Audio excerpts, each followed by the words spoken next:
ఇక్కడ మీకు పెద్దగా ఆలోచించవలసిన పరిస్థితి కానీ ఇంకోటి కానీ లేదు. ఇవాళ అభ్యర్థుల లిస్టు చూస్తేనే స్పష్టంగా అర్థమవుతా ఉంది.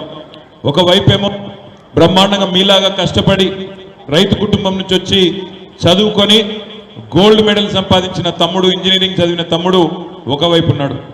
అమెరికాలో ఫేస్బుక్ లాంటి కంపెనీలో, సిటీ బ్యాంక్ లాంటి కంపెనీలో 7 సంవత్సరాలు పనిచేసి అవసరమైతే అక్కడే స్థిరపడే అవకాశం ఉన్నా అది వదులుకొని నా తెలంగాణకి ఏమైనా చేయాలి, నా దేశంలో ఏమైనా చేయాలని చెప్పి ఇక్కడికి వచ్చిండు. రాకేష్ ఒక దిక్కున్నాడు, ఇంకో దిక్కు కాంగ్రెస్ అభ్యర్థి నాకంటే బాగా మీకే తెలుసు.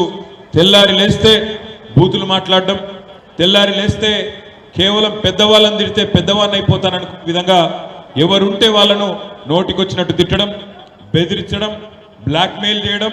ఇవాళ ప్రవీణ్ అన్న చెప్పినట్టు 56 కేసులు, 74 రోజులు చెంచల్గూడలో జైలు అనుభవం.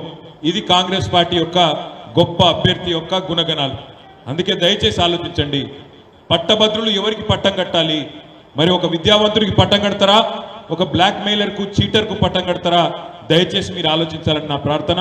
మరి ఈ సందర్భం ఎట్లాంటిది అంటే, ఈ ఎన్నికతో ప్రభుత్వాలేమి మారిపోవు, కింద మీద కావు.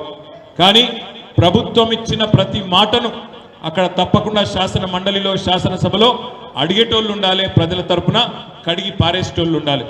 ఈ టైంలో ప్రభుత్వం ఇక్కడ స్థిరంగా ఉన్నప్పుడు జరగవలసింది ఒకటే, అక్కడ శాసన మండలిలో ఉండేది బాకా ఊదేటోళ్ళు ఉండొద్దు. ప్రభుత్వం బాజా బజాయించి ప్రజలకు ఇచ్చిన మాట నిలబెట్టుకునే విధంగా గొంతు విప్పే రాకేష్ రెడ్డి గారికి అవకాశం ఇవ్వండి.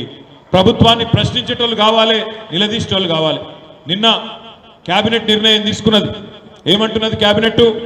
మేము గతంలో క్వింటాల్ వడ్లకు క్వింటాల్కు 500 బోనస్ ఇస్తామని చెప్పినాం, కానీ ఈరోజు సన్న వడ్లకు మాత్రమే ఇస్తామని చెప్పి సన్నాయి నొక్కులు నొక్కుతున్నారు కాంగ్రెస్ ప్రభుత్వంలో ఉండే మంత్రులు, పెద్దలు. మరి వాళ్ళని నిలదీయాలంటే, రైతుల తరపున కొట్లాడాలంటే, రైతు బిడ్డలైన మీ తరపున మాట్లాడాలంటే అక్కడ ఒక విద్యావంతుడికి అవకాశం ఇస్తే జరుగుతుంది తప్ప మిగతా వాళ్ళతో కాదు. అదేవిధంగా ఈరోజు 1-2 కాదు, 2 లక్షల రుణమాఫీ అన్నారు, రైతు బంధు కాదు రైతు భరోసా అన్నారు.